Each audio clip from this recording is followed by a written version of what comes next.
I've worked in the private sector for the past 6 years. And when you're in the private sector, people talk to you differently than they did when I was in office. And I know that people are sick and tired of politics. There are 3 things that underlie everything that I say in this race. 1 is love thy neighbor. 2 is that 2 + 2 = 4. You have to be fiscally responsible. And 3 is make new friends, but don't forget the old ones. You have to represent your district even when you're working on national issues. Thank you very much. Okay, now we'll proceed with the second question. We will start with Mr. Kamen and go from there so that Mr. Clark will now end his session. Mr. Kamen, what do you feel is the most pressing issue facing New York District 3, and how do you propose to handle it as a member of Congress? I think there's 2 levels. Of course, on an international scene, we're all facing terror from all over the world, certainly ISIS, other Islamic terror, and just points of fear that are being created. We need to make sure that our country is strong, and I certainly think every one of us has an obligation to make that a priority.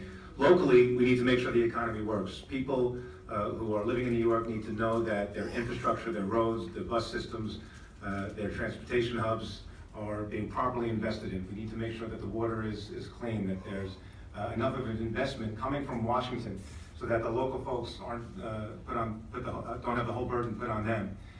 The problem is when you take taxes and you just keep on growing and growing and growing the tax burden without understanding how to properly grow the economy and how to invest in your local community, you're going to end up creating additional burdens. People aren't going to be able to make it work. As we grow older, we need to make sure that there's programs to help our seniors sustain their quality of life where they live, places such as this. And so I know that my focus is going to be to make sure that we in Washington bring the resources home to our local communities, to co-ops, to homeowners, to neighborhoods, to make sure that the infrastructure and cost that it takes to make sure that we're safe and that our quality of life is preserved is coming from the tax dollars that we invest every year. Ms. Kaplan? There are quite a few issues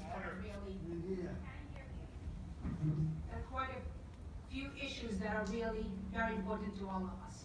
Terrorism, crime, substance abuse, and also really affordability. I think affordability in this district is a big issue. I see walking and going through the district, I hear from a lot of people that complain that there was a time that they could live on 1 income, whereas now 2 incomes are not even enough to keep these families going. I think as elected, we are all responsible to work together with all levels of government. We need to make this district more affordable for our middle class and working family. We need to make college more affordable for our young generation so that they could get ahead. We need to make minimum wage higher so people who work 40 hours don't still live in poverty. It's our duty. This is the America that we know, that everybody who puts in their best foot forward and works hard at least would have a decent quality of life for themselves and their family. And that's the fight that I would like to take to Washington and fight on your behalf. Thank you. Mr. Pt2. Thank you. In any other year, I would say it's roughly a tie. Excuse me, can you hear me? Any other year, I would say it's roughly a tie between the economy and national security. Right now, in this district, it's public corruption. And how many of you can honestly say you have not been humiliated by your elected officials at some point in the last year? And I don't care if it's Republican or Democrat, this is the era of bipartisan infamy. I am fed up with it, and I don't believe we need to tolerate it any longer. We're not talking about garden variety government waste and inefficiency. This is outright and deliberate corruption and fraud and abuse of the public trust and the power of our elected officials' offices. The defense seems to be, well, it's not such a big deal, everyone does it. Well, as a fraud investigator, I have personally uncovered literally millions of dollars in illegal contributions to the likes of Alex Spitzer, Andrew Cuomo, dozens of other New York and federal politicians, but actually started in corporate fraud investigation. And this was in the days before the Sarbanes-Oxley law, which overhauled and stiffen penalties for fraud in the private sector. Well, I believe Albany and Washington need a Sarbanes-Oxley moment. And that's why I'm proposing sweeping reforms, not just ethics reforms, not just campaign finance reforms, but structural reforms that actually put an end to career politicians. Term limits for congressmen, no more pensions for congressmen. Because if we don't want career politicians, we've got to stop making politics such a lavish career. If you can't trust your public officials, people lose faith in government. Thank you. Mr. Stern? I think in our rapidly changing world, the big challenge that we have in our district is the anxiety that we all feel. And I feel it on a regular basis when I come home in the evening in my living room. I'm anxious when I look at my children about college affordability and whether they're going to have the opportunities that myself and my wife had for good paying jobs, and not just for my children, but for your children and grandchildren as well. I feel the anxiety when I look next to me with my father sitting there. My father has challenges, and I am a caregiver, and so I'm concerned about whether he's going to have retirement security in his later years. I'm concerned about whether he's going to have a cost of living increase for his Social Security, whether we are going to protect his Medicare. As a caregiver, I share the concerns of the sandwich generation, caring for an elderly parent and children at the same time. And I look at my wife as a local business owner and someone who her and all the women that we love are concerned about access to women's health care and their right to choose, which is under attack in this country. And all we get from the Tea Party Republican obstructionists is budget brinkmanship and gridlock. That's why I'm running for Congress, to go to Washington to break through the gridlock and make Congress work for us. Mr. Swazi? I think these are all good answers. Seniors, youth, veterans, people worried about anxiety, public corruption, very big issue, very real stuff that everybody's bringing up here. The problem is that all these issues are existing and we need to actually do something about them. I think that all of us, at least the 5 Democrats for the most part, will stand for pretty much the same thing. These are all very important issues. But I want to just point out that when I was the county executive in Nassau County, I started a thing called FixAlbany.com 10 years ago, where I said that both the Democrats in the Assembly and the Republicans in the state Senate are not representing our interest in the state.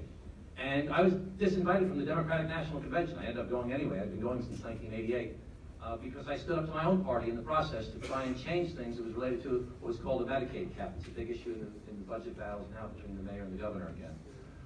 So I think that all of these issues are very important, but the most important issue that we face today is actually getting things done. And I have a proven record of getting things done when I was the mayor of the city of Glen Cove, when I was the county executive of Nassau County, fighting against powerful interests to try and represent the concerns of the people that I would represent. And I want to do the same thing in Congress. I know that people are anxious, as Steve pointed out. The sandwich generation is a great expression for people our age. With taking care of our kids and our parents, but it's more like a panini generation because it's got cheese in it, it's hot, and it's melted. There's all kinds of problems that we have to worry about.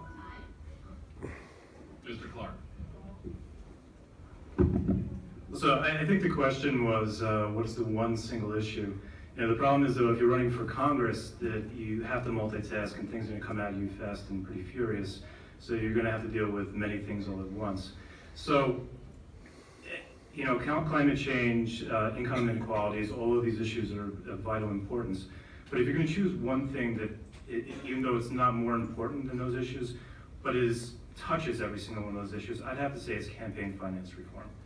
And to give you an example of why campaign finance reform is probably the most important issue, is that if we say the taxes, for example, each loophole that's created has money behind it, and each person who wants to run for election obviously has to pander to the people who are going to finance their elections.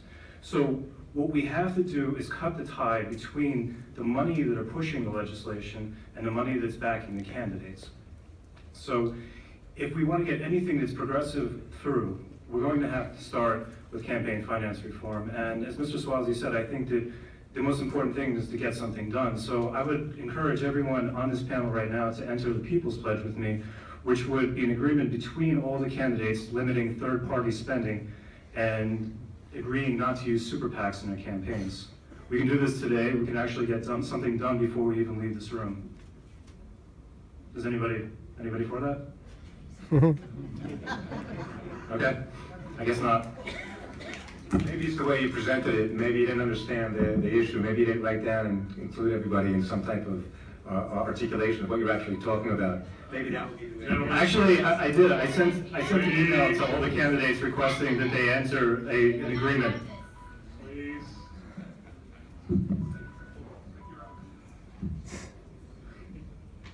For our next question, Congressman Israel has worked in the past year with residents to find ways to reduce noise from airplanes and helicopters in our neighborhood skies.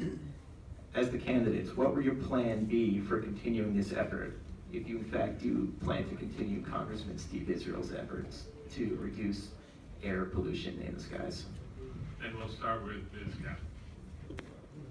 I applaud Congressman Israel for all his efforts. Take the louder mic.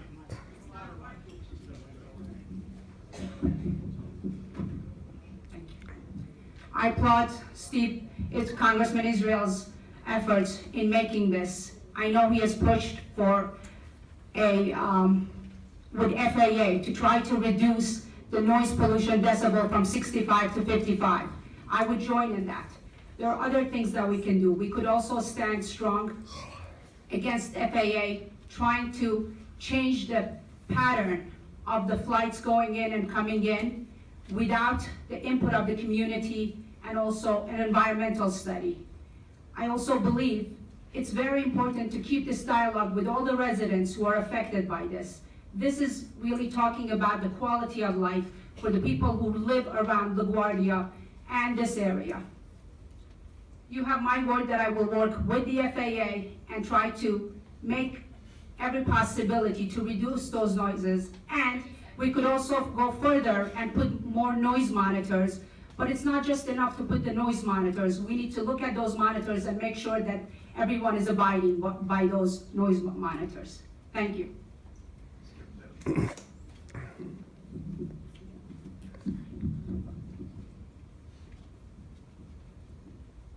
Thank you. Yes, I would absolutely continue Congressman Israel's important work on this issue, because it's not simply a nuisance issue. It's not simply a quality of life issue. It's actually a health and safety issue. Studies have shown pretty clearly that the 65 decibel threshold actually presents a genuine cardiovascular risk to residents on the ground. And so this is especially acute when you have dense population centers that are right along the flight paths of busy airports. But that being said, we're not unique here in New York. There are other busy airports that have dense population centers, so I think it would be important to work with congressmen and other elected officials from other districts throughout the country that are suffering the same issue. And I think with that kind of consensus building, we can get this, what ought to be a slam dunk, very easy, nonpartisan issue solved. So I would be eager about continuing Congressman Israel's work, and I would hope to complete it in office. Thank you.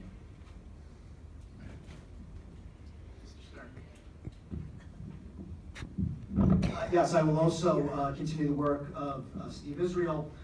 We welcome the world to New York through our skies and through our neighborhoods, and that should be a source of pride in our area. And unfortunately, it has become a quality of life nightmare, and that's unacceptable. And my record as Suffolk County legislator, I take great pride in the fact that I bring all the stakeholders together.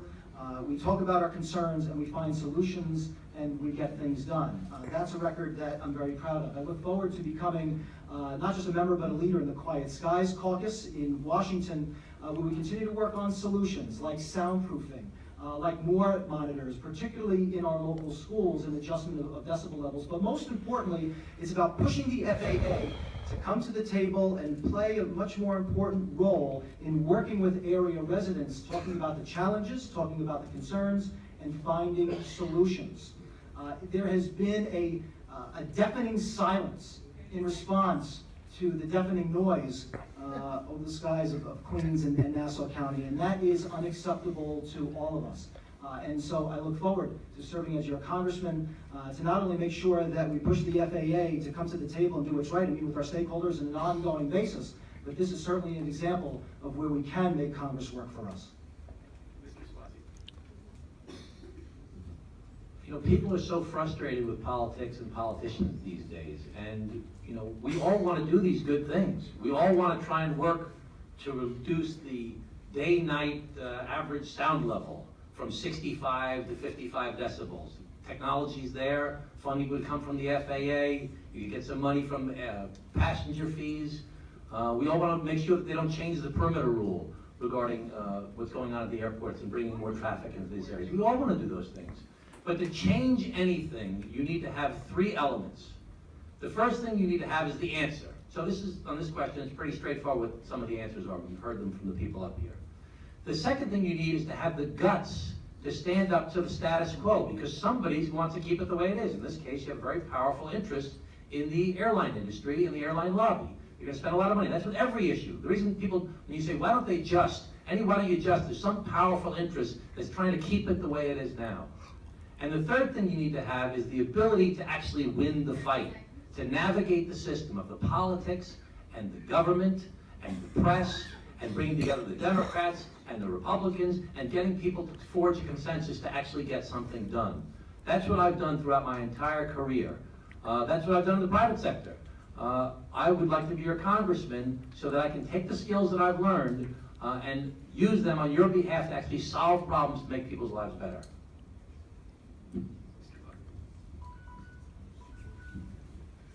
Yeah, so as Mr. Pt2 pointed out, there was a study done in Germany that 65 decibels that are produced from airplanes has a negative effect on human health, resulting in more heart attacks and more strokes. So the issue of noise pollution obviously is something that I would want to continue fighting, like Mr. Israel has done, like Congressman Israel has done. What the issue is that NextGen, which is the guidance system that they use to land aircrafts, has created air paths over residential areas, whereas prior to that, it was done by radar, not global positioning. So the reason that NextGen does this is because they can stack airplanes, obviously, more on top of each other, so you have a landing every minute as opposed to every minute and a half. So the competing interests here are, do you want efficiency with the airports, or do you want human health? And obviously, you're going to fall on the side of human health. Where we are falling apart on this fact is that it used to be that the EPA would be involved in any noise pollution problems, and within this case, the FAA has taken over complete control. So what we've essentially done is given an administrative agency the responsibility of looking out for human health when they're actually looking out for efficiency, which is obviously their job. So my solution to this is simple: is we get the EPA to the table with the FAA, and we come to a solution that not only is able to provide efficient landing, but also reduces noise. And as a side note, I mean, what the clear solution would be to do is to take, get back slide. Thank you. Yeah, I think the key issue really is the decibel level. 65 decibels should be reduced down to 55. The concern really comes into dollars and cents. The DNL, day-night levels need to be reduced. The real problem is, as I understand it, that the federal government has a level where they will pay additional dollars to help mitigate the damage caused by noise, excess noise. If you have excess flights coming out because they're more efficient now because of the new technology, it's going to cost significantly more money if you lower those levels, the threshold levels. The federal government does not want to lower the threshold level. The local communities, the Five Skies folks, do want to lower the threshold. If they do that, there's going to be a significant more cost to the local communities to help them mitigate that noise damage. I think it should be understood that if the community is bearing the brunt of the problem caused by airplanes, they should get additional federal dollars to help mitigate that damage. The rest of the country, the rest of the region is benefiting from additional airplanes. The rest of the communities who are not under these airplanes going up and down are benefiting. So if everybody has to pay a few cents more, it's fair to the people who live under the flight path. So I think the federal government has to reorganize and reassess their commitment, lower the thresholds, invest more dollars to mitigate the damage, and make sure that the environmental impact from the air is not adversely affecting those that are living under those flight paths. Thank you. All right, the next question.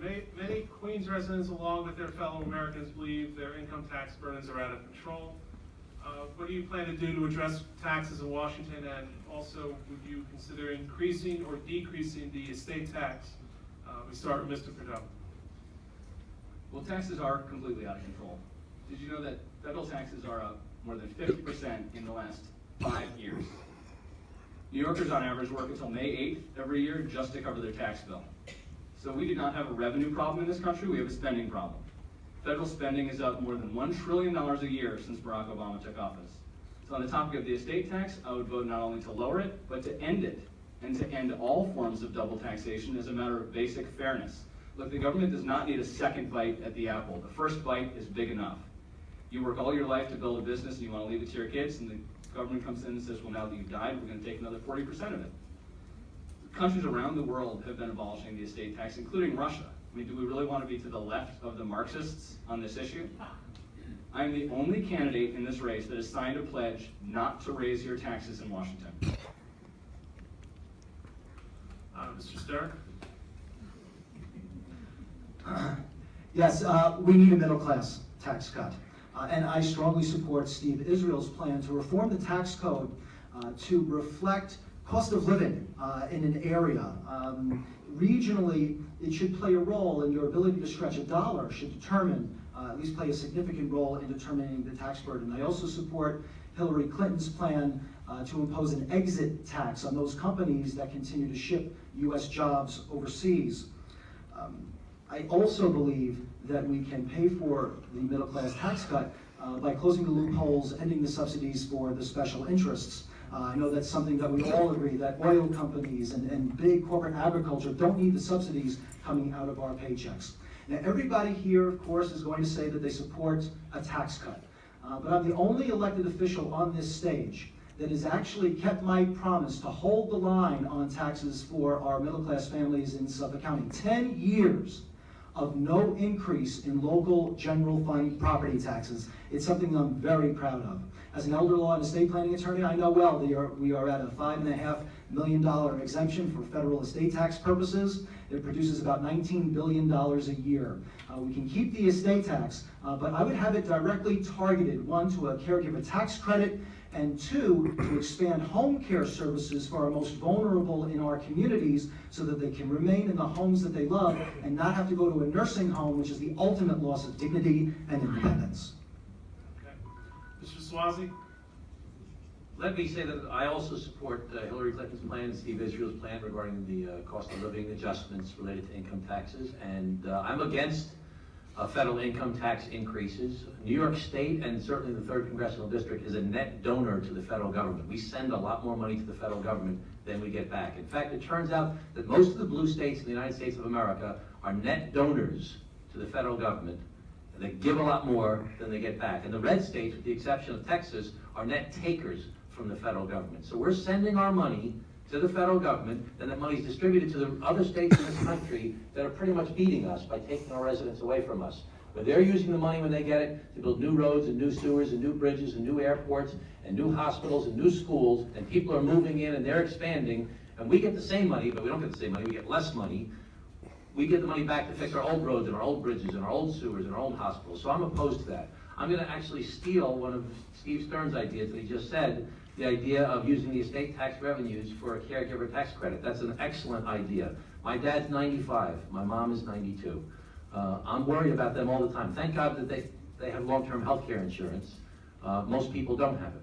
And that's a very serious problem in this country with so many seniors, probably people in this room that are concerned about their safety and security for the long term by not having long-term health care insurance, to have an aid to help you at home instead of having to go to a nursing home. So that's an excellent idea, Steve. I'm going to steal that. We have to figure out how to bring more money back into our district.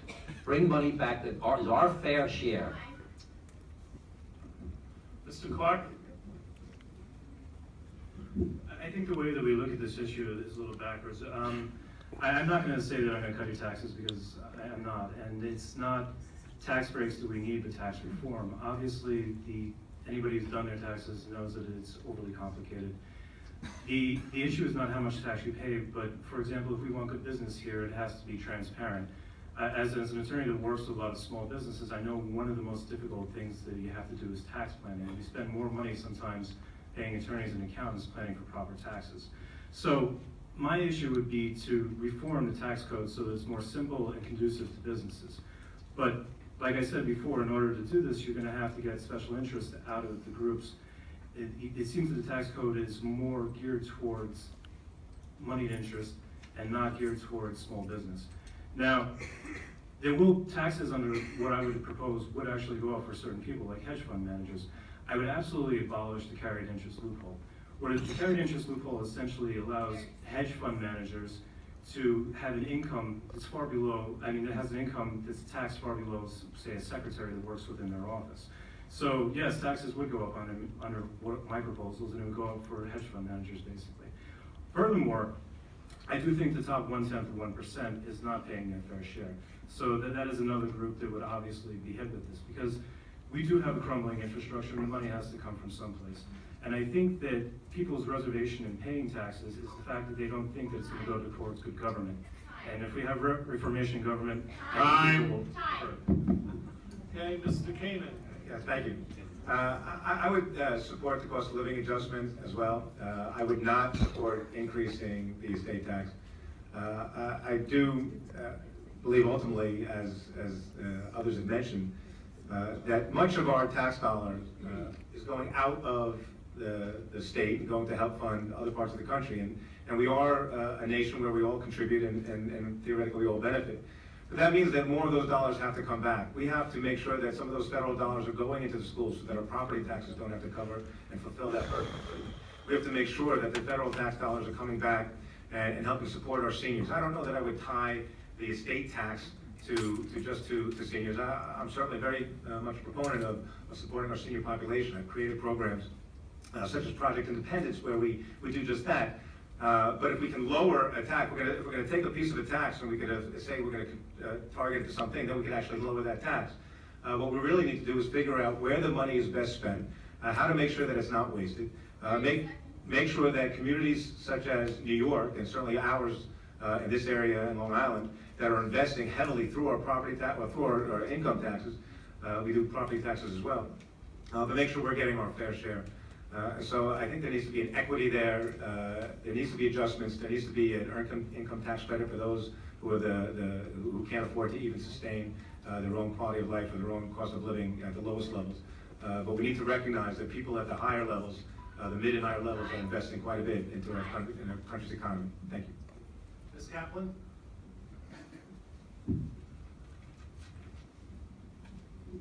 Thank you. I'm open to making estate tax equitable and fair. I'm also very much in support of Steve Israel's tax reform. I believe our middle class and working family are being squeezed out. This is just not the America that I know. We all have to understand this is not a country that only rich can raise a family and only rich is able to send their kids to college and only rich can put money away for their senior years. We have to help our middle class and working family. Because if we raise, one of the examples would be to raise minimum wage. As I was walking the district, a young man told me a disheartening story, whose mother has been working at the same hospital, at the same job for the last 12 years, and it's earning only $13 an hour. This just cannot be fair, and it can't happen in this country. We're a much better country than that. We need to raise minimum wage. We need to cut down on the taxes for middle class and working family and give them an opportunity to rise above and make a better life for their families and their children. Thank you. The next question will begin with Mr. Stern. Much of the Northeast Queens area is a transportation desert. What are your plans to boost public transportation options in the area? Well, all New Yorkers deserve a public transportation system that works. And technology needs to play an important role there. Right now, you can find technology at work on your phone and in your pocket, but on the street, it really hasn't made much of a difference. We need more express buses, particularly in this area. In my capacity as the chairman of the Veterans and Seniors Committee in the Suffolk County Legislature, I know well the challenges that some of the most vulnerable in our community face, particularly when it's getting where they need to go on a regular basis. I am part of that conversation on a regular basis with the people that I represent. And so we need more funding for accessible transportation for our neighbors in need. I agree with Senator Avella that there needs to be a reduction in fares, particularly in the Queens area that is considered to be a transportation desert. And we are the country that landed a man on the moon. You cannot tell me, you can never convince me that this is a problem that cannot be solved. You cannot tell me that we can't bring together some of the leaders at the MTA to develop a system where it's uniform, where you're going from a bus and a Metro card to the LIRR and a ticket and not have to pay and come out of pocket more than once. That should be unacceptable to all of us. It's about bringing the stakeholders together, no longer arguing, and cut through the gridlock and get things done. This is an example of where Congress can work for us. And Mr. Swazi. again, those are great ideas, and it's a matter of actually getting it done. There's another idea about using the Long Island Railroad and trying to charge subway fares for the Long Island Railroad for the 3 stops that go beyond the 7, that the Long Island Railroad continues out to the Nassau County border. Why not make it so it's easy that people can use that for commuting on these quick trips as opposed to just the $9 fare that it is to take the Long Island Railroad on those trips. But getting things done is not an easy thing to do in today's world. We see it every day on TV, where extremists on both sides are not working together to get things done. And I've mentioned it already many times about my record of getting things done, and I'd like to spend some more time talking about that, I guess, after my closing. But the big challenge is putting together a band of doers, people in the Congress from the Democratic and Republican side that aren't beholden to some extreme positions, that can work together to actually solve problems. And in this instance of the transportation desert here in Queens, where there's not enough mass transit in this northeast corner, we need to bring more federal dollars into this area. And the only way that's going to happen is by having people who know how to navigate the system. As the mayor of Glen Cove, I was able to bring in $50 million to my little teeny small city to clean up pollution through the Superfund program and through the New York State Hazardous Waste program. I was able to change a program in the state of New York that saved billions of dollars for the city of New York and counties throughout the state. Mr. Clark. I'm sorry, I could give you some of my time on this one. I think what we have to do is, under John Liu's program, what he wanted to do is expand the Fair Transit Act. So, and sort of piggybacking on what Mr. Swazi was saying, that what we need to do is bring in more federal dollars to improve on our infrastructure. So, part of the infrastructure under the Fair Transit Act could be mass transit. So, in northeastern Queens, where subways don't reach and there's a lack of express buses, if we could tap in some federal money to expand bus service and to come up with some good ideas for transit, it would actually be very beneficial to the local economy. I mean, one of the things that would prohibit businesses from coming into here is transportation. This is an obvious fact that some people just cannot work from home, so you have to get from point A to point B. Now, if I was elected to Congress, this obviously would be one of the prime focuses of my tenure in there, because it disproportionately affects millennials, because a lot of us are giving up on our cars and we prefer to live in downtowns where everything's accessible. So what we're getting is a lot of exodus of young people from the 3rd Congressional District. Now, if we were able to improve not only Queens, but within Nassau County, the actual transit system, then I think a lot more young people would want to stay there and work in jobs, say in the city, and then commute and have good places to live within there. So yes, I think the transit problem is related to the fact that we are not able to bring in enough federal dollars into this district. Mr. Gamer. An effective transportation system does help a local economy thrive. When this local economy thrives, that of New York and Long Island, the rest of the country succeeds. There's more money available to go into the national coffers, and they use that money for all sorts of wonderful things. But the local economy has to be sustained. And so this is another rationale, as others have said, for taking those federal dollars and bringing them to help our infrastructure, because we help the country and the world do the things that we need to do throughout. When you just reduce rates, however, somebody's going to pay for them. If you lower the cost on the Long Island Railroad, thank you. I'm still John Kamen. Oh, very good, great. When the federal government, no, where was it? When the federal government is investing in the local economy, or we all do better, and the point I was going to make was that the transportation system, when we have to pay the reduced cost, that comes out of local property taxes, that comes out of your pocket. And so we can't just simply reduce the cost here and there without having a plan. And that plan has to be part of the national government's responsibility. That's why we need congressmen who are willing to go and bring in those dollars and invest them in a transportation system, even though it's local, but ultimately there's great consequences if that money does come forward to us. Help lower fares, help reduce costs, help give us a more efficient transportation system, get people to where they go. When I was town supervisor of North Hempstead, we created new ways for seniors to get to their medical visits, to get to supermarkets under something called Project Independence. We did that because we knew that if people can get from one place to another, they were able to spend their dollars, they were able to live a better life, and ultimately we all are better off. So there needs to be better access to transportation, and it needs to be paid for by the federal government. Thank you. Ms. Kaplan. I agree we need to fight for every dollar for transportation funds to come here. I also want to tell you, when I lived in Queens with my family, one of the first criteria that we moved to the apartment building was that we could have access to subway. It is not fair. If we're all one city, then we should be treated as one city. It's not fair to have sent $4 billion to a Second Avenue subway system. And from what I understand, just today, they approved another $1 billion for the Second Avenue subway system, while most of Queens, big part of northeast part of Queens is like a desert. There are no buses.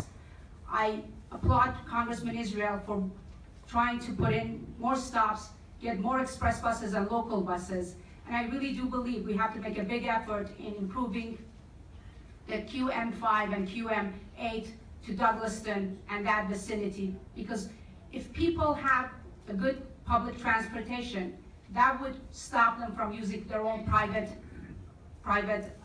vehicles, which is great for environment and it's really good for everybody. I will fight and try to get every single dollar I can get to improve the infrastructure of our buses and our Long Island railroads and really our public transportation for the benefit of all the residents. Mr. Pt2. Well, I can't believe no one got the right answer, because Tom gave everyone such a big hint in his previous answer. This comes down to something that actually Senator Moynihan first brought wide attention to, and that is the fact that New York is a net donor state. So for every dollar we send to Washington, we only get back about 80 cents. So we're getting shortchanged on every transaction we have with Washington. And if we need to build a bridge or invest in our own critical infrastructure, the federal government doesn't provide the funding. The solution, though, is not to fight harder for more federal dollars, it's to send fewer federal dollars to Washington in the first place. That is why every New Yorker, Republican or Democrat, should support lowering federal taxes. When we send that money to Washington, we don't get it back, it lessens our ability to finance our own critical infrastructure needs. So smaller federal government is better for New York. And so I'll say it again, I am the only candidate in this race, Republican or Democrat, that has signed a pledge not to raise your taxes in Washington.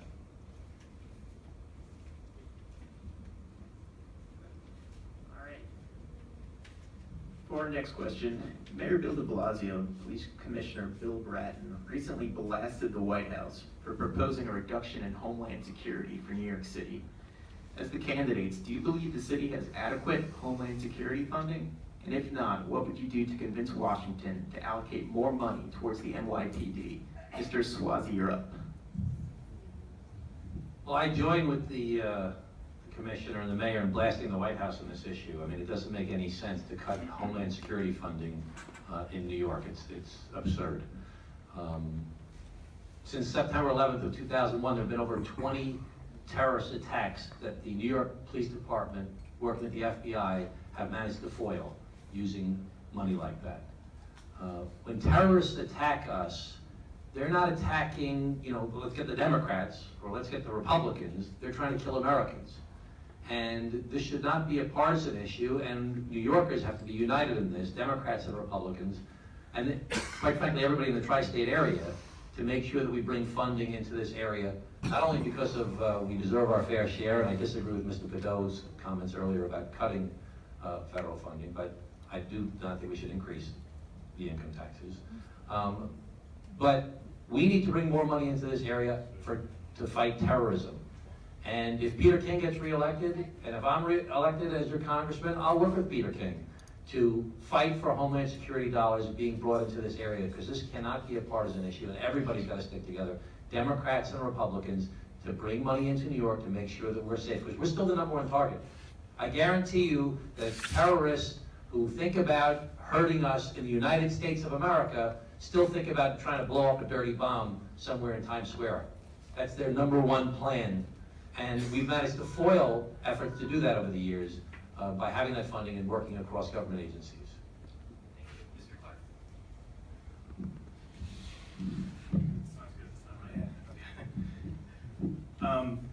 Yeah, so this seems to be a recurring theme, the fact that New York, for each dollar that we give out, we get back 80, 90 cents in return. And this is especially insulting since we are the main target, considering Homeland Security, we are the main target throughout the world. And this is especially difficult seeing what happened in Brussels just recently. And this absolutely should be a priority for everyone in New York State, every representative, to lobby their government to make sure that the money is coming back, especially for something that is so intricate as Homeland Security. But I did want to take a moment to say that while we do give out $1 and get back 90 cents, it's not as simple as, well, then other states are just taking it. There are federal plans that throughout the country we do sponsor. So in other words, if there are states that have social welfare programs, the money that goes into the federal government goes there. So the idea is from the rich who can afford it to those who can't. So that is an aspect of why we don't get the big return on dollars that we do. But the other aspect of it, and I think the more important aspect of it, is that a lot of times the federal government, it's hard to negotiate with New York simply because we are considered one of the most corrupt states, and it's hard to get contracts here where they don't think that we're going to take a bigger bite and privatize and take everything to ourselves that we shouldn't be doing. So I think if we want to get more money back from the federal government, we should show that we can run a clean government here in New York. And I think that part of doing that is to get corruption out of the system, and that will bring money back to us. Thank you, Mr. Chairman. Of course, we would all agree that money should not be reduced for New York, certainly for New York City, to fight terror. This is a target, but the lines are blurred. The terrorists, well, they focus on New York City because New York City, in many respects, in this region, represents America. You're coming in from airports. There's people all over the world. We talked about the airports before. There needs to be an investment in the airports. There needs to be an investment in public safety. The whole nation needs to be aware that this is a city, this is a region, Long Island as well, is worth investing in.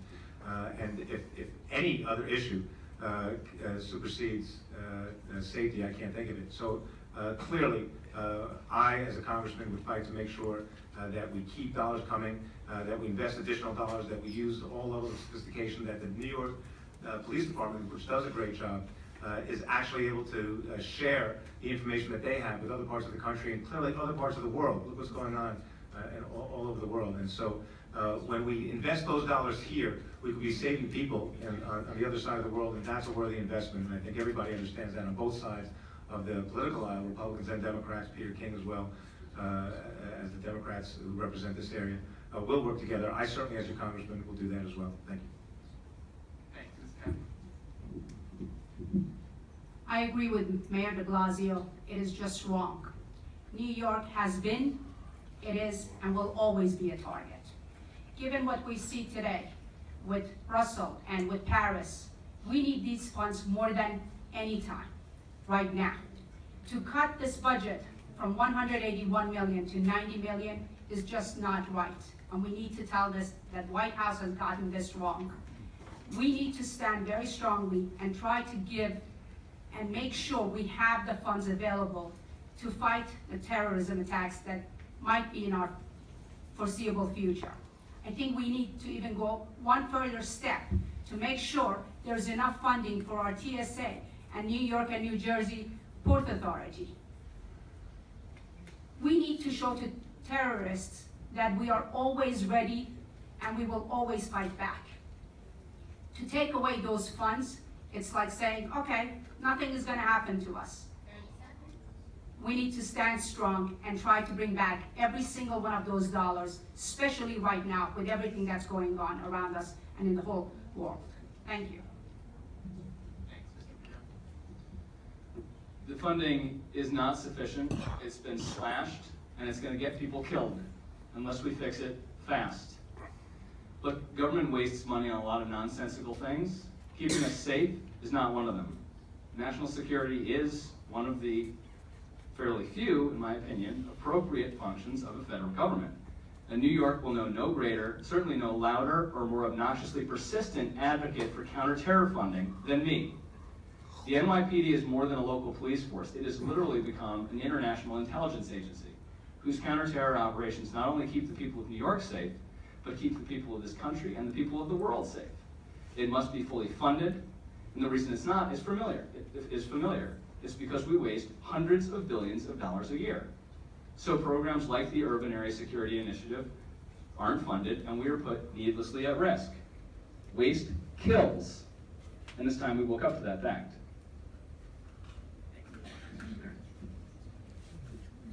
This is one of those situations where you ask yourself, what are they possibly thinking? New York City remains the #1 target for terrorism in the world. And our law enforcement, our first responders do an outstanding, really a remarkable job of keeping it safe. But it doesn't mean that the terrorists don't want to kill us in the streets where we live, whether it's us or our children or our grandchildren.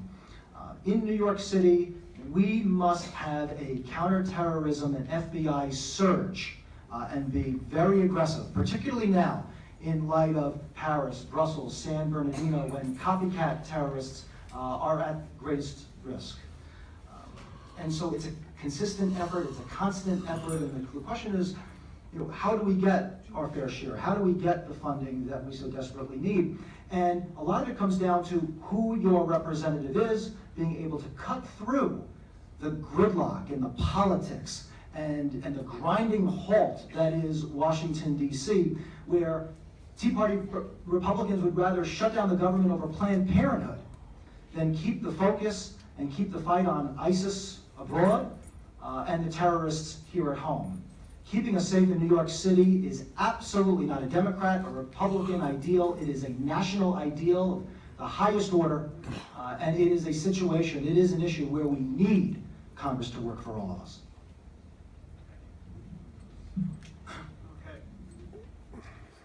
Many college students are grappling with the expenses of higher education, especially those who are saddled with tremendous debt following graduation. Would you support the expansion of federal grants to students, or even perhaps student debt forgiveness? We'll go back to the top of the order, Mr. Clark.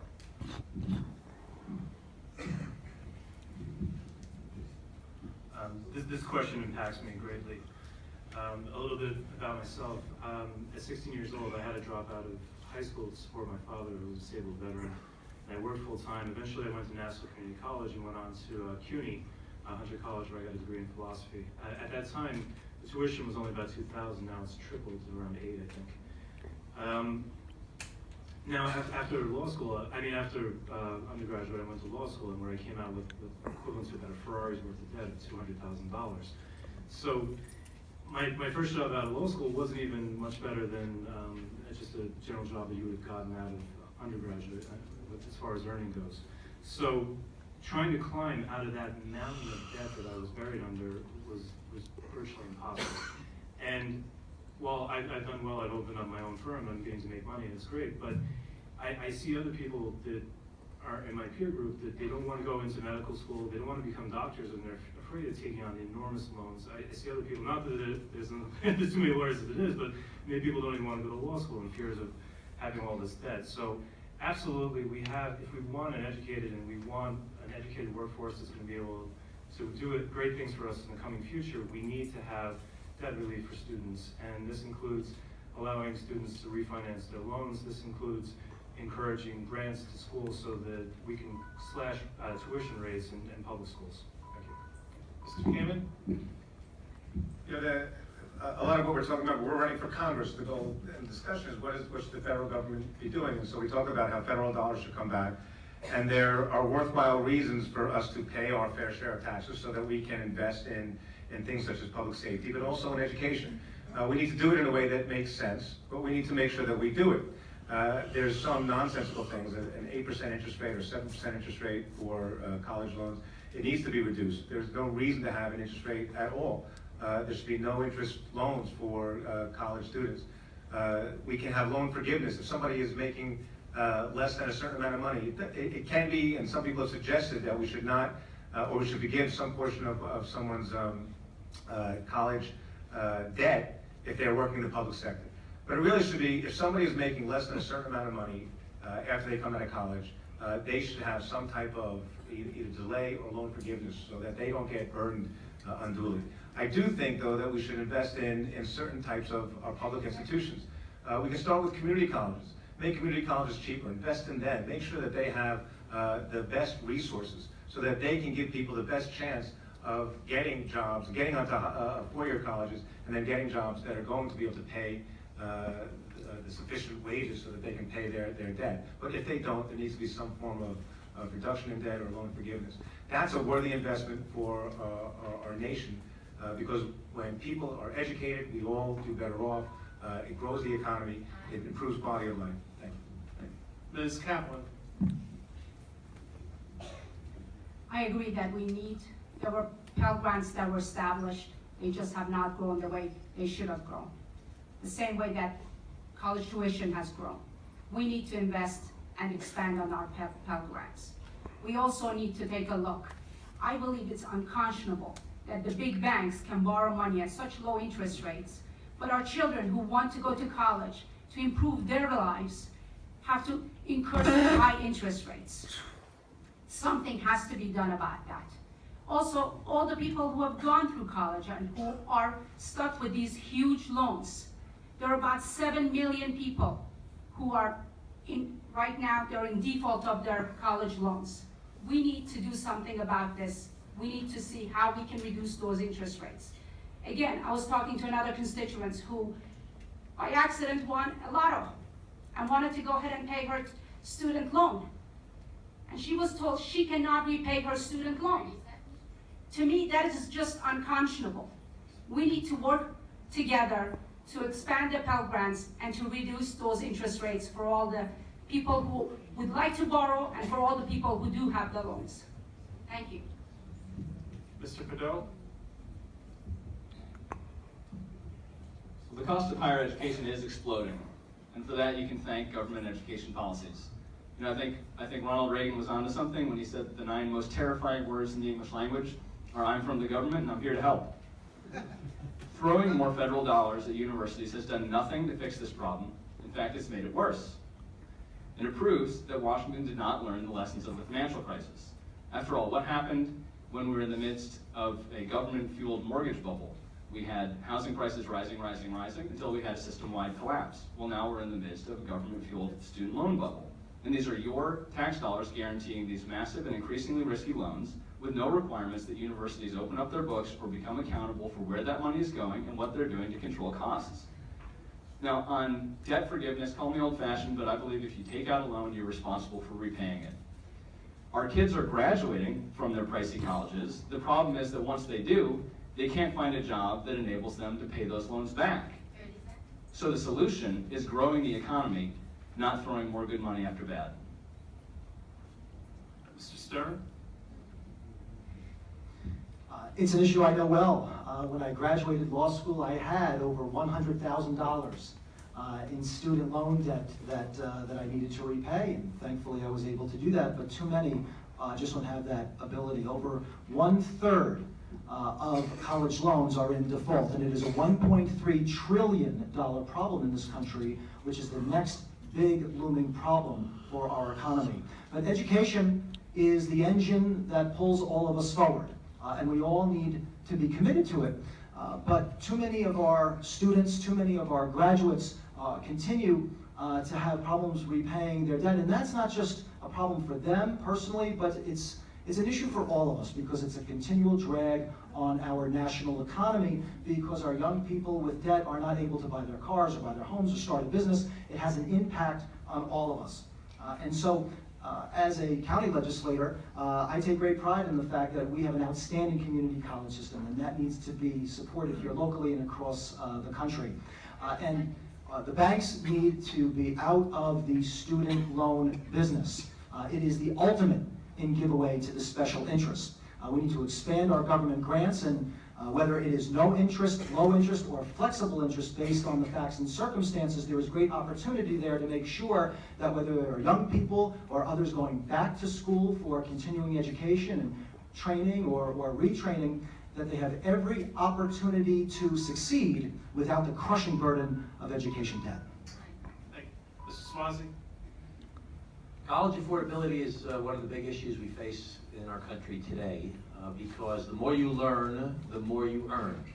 And the income inequality issue that we face in the United States today is really based upon the fact that we don't have enough people with enough skills to compete in the global marketplace and to address the global technological change that takes place every single week. So who would be against reducing the interest rate so you could refinance your college loan? I mean, who would be? Why don't you just fix it? Why is somebody get? Because somebody's benefiting from it right now.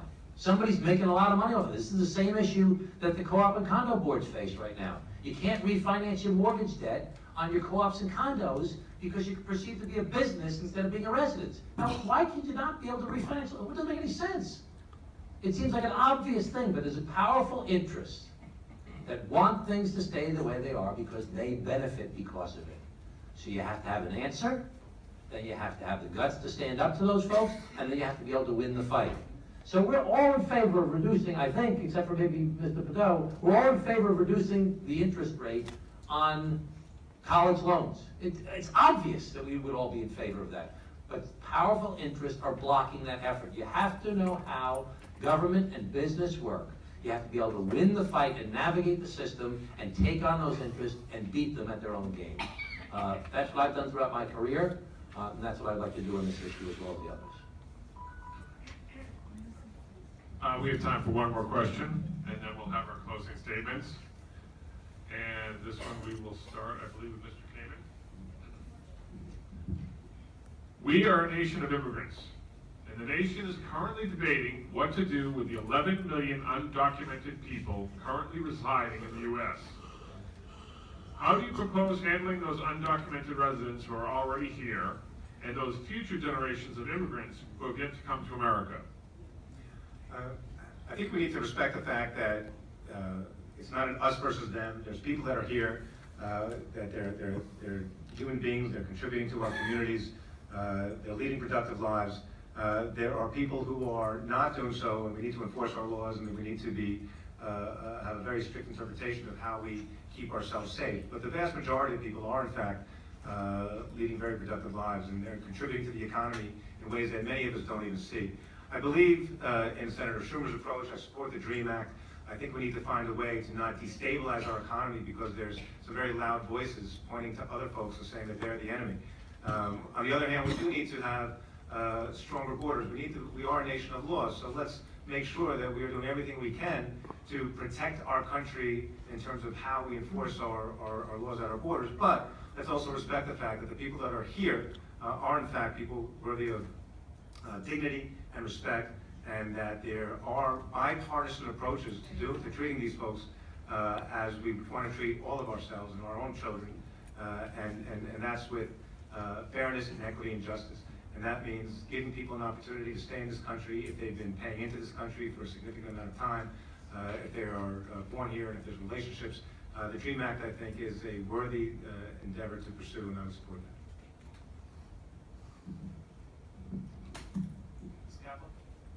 Thank you. This is deeply a personal issue to me. I came to this country at age 13, and my parents joined me about a year and a half later. I'm an immigrant, a legal immigrant. There's no question that our immigration policies, immigration system is broken, and we need a reform. but we can't as a nation, as Americans. This is what the fundamental basis of this country is all about. Immigrants who come here, who work hard and put their best foot forward. We need to get those 11 million people out of the shadow, make them pay, make them work, pay taxes, and have a path for them to become citizens. And also have the reform to work on how people can get in legally in this country.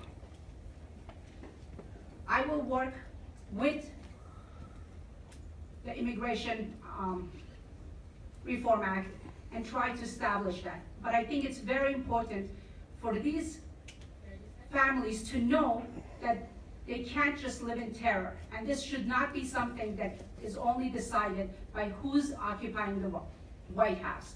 It's really time for Congress to come out and make some serious plans and substantial plans where people could come out of hiding, work, pay their taxes, and become citizens in this great country.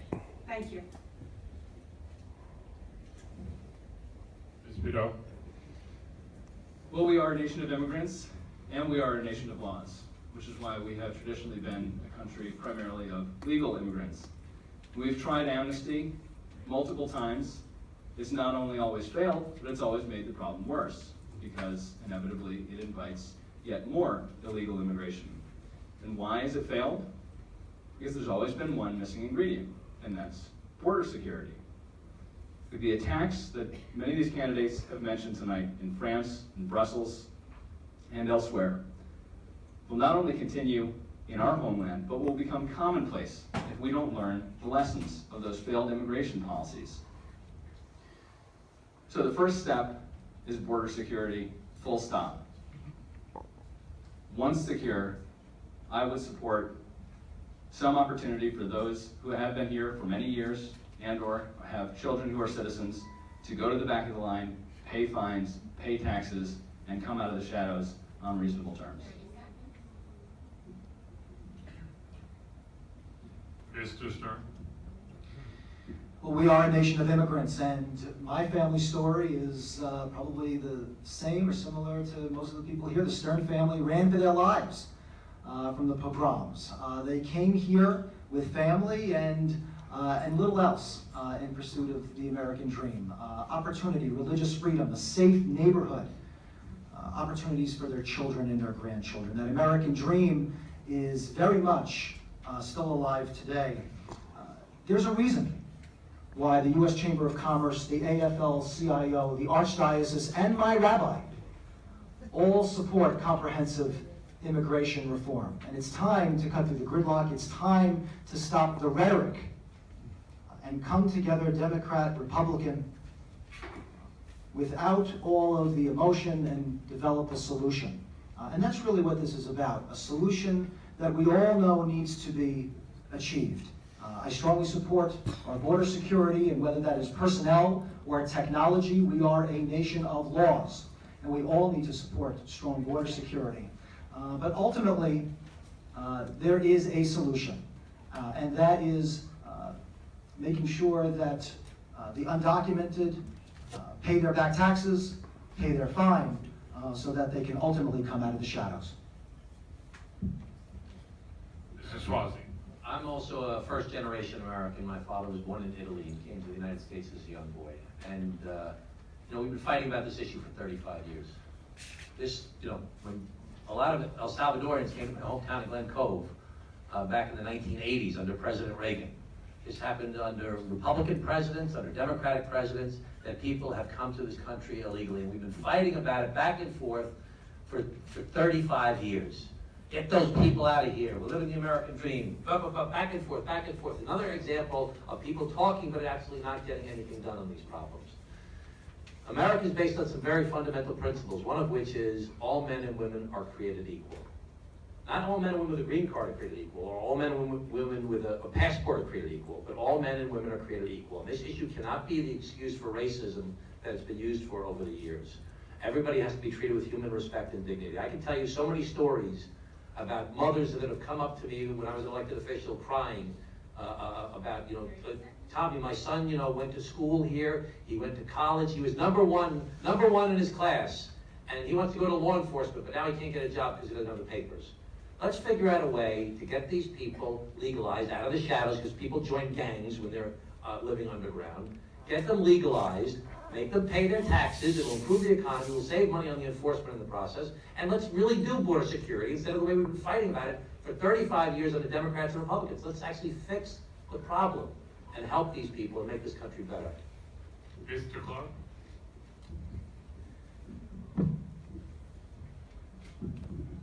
I absolutely support a path to citizenship. I think that this is a wedge issue that divides Republicans and Democrats, and it really shouldn't. And like everybody's pointed out here, we are a nation of immigrants. And I think there's many issues that we are overlooking. As an attorney, I do pro bono work, and one of the pro bono work that I was looking into doing was helping the undocumented children that are coming here. And a lot of the places they go are on Long Island. And one of the reasons that they're coming here is that they're escaping gangs and violence that are going on within their countries. And in some ways, this nation has been complicit in it, so we shouldn't be surprised when they come here. So I would like to see a passage of the DREAM Act, and I would like to see within that, DACA, which is the Deferred Action on the Children, I would like to see programs instituted where these children are given due process of law. Many times, they're deported unwittingly, and this is done hastily within federal courts without the benefit of an attorney. So I absolutely support a path to citizenship, and I think we should go further than that and take it up to protect the children that are coming to this country and to provide legal services for them. Okay, thank you very much. That concludes our questions and answers portion of the debate. We move on to the closing statements. Just again, as a reminder, 90 seconds for each statement. We started in alphabetical order, first to last, and now we'll go in reverse. So Mr. Suarez, you have the floor. Okay, so this wasn't going to be my closing statement, but I want to bring this up. When I started a thing called FixAlbany.com in 2003, it was because I was the county executive in Nassau County, had been rated the worst run county in America. I had to cut the budget, I had to cut the size of the workforce, I had to raise property taxes, I was fighting with the police unions at the time because the salaries were so high and they were increasing too quickly. And I was doing all these things that were very controversial. And despite all the things I was doing, I saw one piece of the budget going up by 12% every year. It was the Medicaid cost. And New York State is unlike other states. In other states, the federal government pays a piece and the state government pays a piece. But in New York State, the feds pay 50%, the state pays 25%, and the counties and the city of New York pay the other 25%. And everybody said this is unfair because we have no control over the program. Why are we paying this big cost? And it's going up so much every single year. Mayor Bloomberg was upset about it. He flew with myself and other county executives up to Albany to go talk to our Governor Pataki and Shelley Silver and Joe Bruno about this issue at the time. And they wouldn't listen to us. And I found out Ed Koch was upset about this. And I found out other people were upset about it. And I started FixAlbany.com. And I said, we have to defeat a Democrat in the Assembly and a Republican in the state Senate. I would only support Democrats because I'm a Democrat.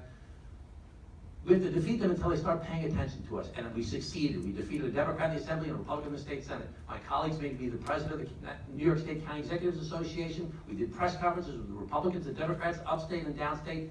I had Mayor Koch support me. I had the Conservative Party chairman support me. And we got a cap on the growth of Medicaid that saved billions of dollars for the taxpayers in New York State because we took on the fight and made it happen. Thank you. Mr. Stern? Sorry. Well, thank you. I'm running for Congress to build on a record that I'm very proud of. As legislator, many of my legislative initiatives were literally first of their kind in New York State and even first in the nation. And I'm very proud of my open, accessible leadership for my constituents. It's something that myself and my outstanding staff take great pride in. The service that we've provided to our constituents and the results that we've gotten have made a real impact for so many. An example, dear Legislator Stern, I would like to take this opportunity to thank you for all of your help. I just learned my mother's home care assistance will be restored. She's 92 with dementia and I'm her only caregiver. This assistance will ensure her safety and give me some rest and peace of mind. This would not have happened without you. It's wonderful to know that I have a public official who truly cares. That's why I'm running for Congress, and I ask for your support. Thank you. Thank you. Mr. Pt2? Thank you. Well, since we do have a primary on June 28th, I'd just like to take a minute to remind my fellow Republicans that The Democrats are going to nominate a perfectly good liberal machine politician. For us to do so would simply be redundant. If you want to know how my primary opponent would vote in Washington, all you need to do is look at his track record in Albany. He has notched up a record and is ranked the most liberal Republican member of the state Senate. What we need to nominate and to elect is a fiscal conservative who understands what makes the economy grow, not what makes the government grow, and a credible reformer who you know you can trust because he wants to limit his own power. I know what I stand for. We all know what the New York and Long Island political machine stands for: re-election and self-enrichment. It is a toxic cycle of power and graft, and we are done pretending that we have to tolerate it. This is the year that we break that cycle and take that power back. Thank you. Ms. Kaplan? I'm truly honored and humbled to be sitting here beside all these candidates in front of you. I am an immigrant who came to this country, who's proud to have received a wonderful public high school education, college, and then attended law school. I'm also really privileged that I'm able, with my husband, give my kids a great public education. This country has opened its arms to me and my family in our hour of need. I left Iran after the Iran Revolution. And I take big pride in saying that I've come to this country, I've worked hard, and I'm putting my foot forward to do something and give back to this great country that has given me so much. I know that my track record shows that I'm very responsible about residents' taxes, to keep them under control, improve our infrastructure, and also lead the fight for the affordable housing, whether senior or next generation. These are the things that I'm really passionate about, and these are the things that I've been responsive to my residents in town of North Hempstead. I believe I'm a very good listener, I'm very responsive, and I would be very responsive to your needs in Congress. And I hope that I earn the support, your support, for this office. Thank you. Thank you, Mr. Kamen. Thank you. I've spent 10 years as North Hempstead Town Supervisor. It was an extraordinary experience. It gave me the opportunity to see how government works at a very significant level. Excuse me. As Town Supervisor, I dedicated myself to making sure that we tried to figure out how government should work. We need to take what's right with government and make sure that we invest in it properly. We need to take what's wrong with government and fix it. Government is not an evil, and I understand that we tend to look at things in terms of good and bad these days, and that's wrong. Government is an extension of the people. It's who we are. And we find our representatives and try to hold them accountable to make sure that they're investing in the resources that we give them in an appropriate way. We need to make sure that all parts of our society, all parts of our community are properly invested in. So we need to help our seniors age in place, give them the tools so that they can stay in their homes, live in dignity, have access to visiting nurses, to handymen, to taxi rides, to public transportation, to whatever it takes so that they have the ability to preserve their own quality of life. At the same time, we need to invest in our schools.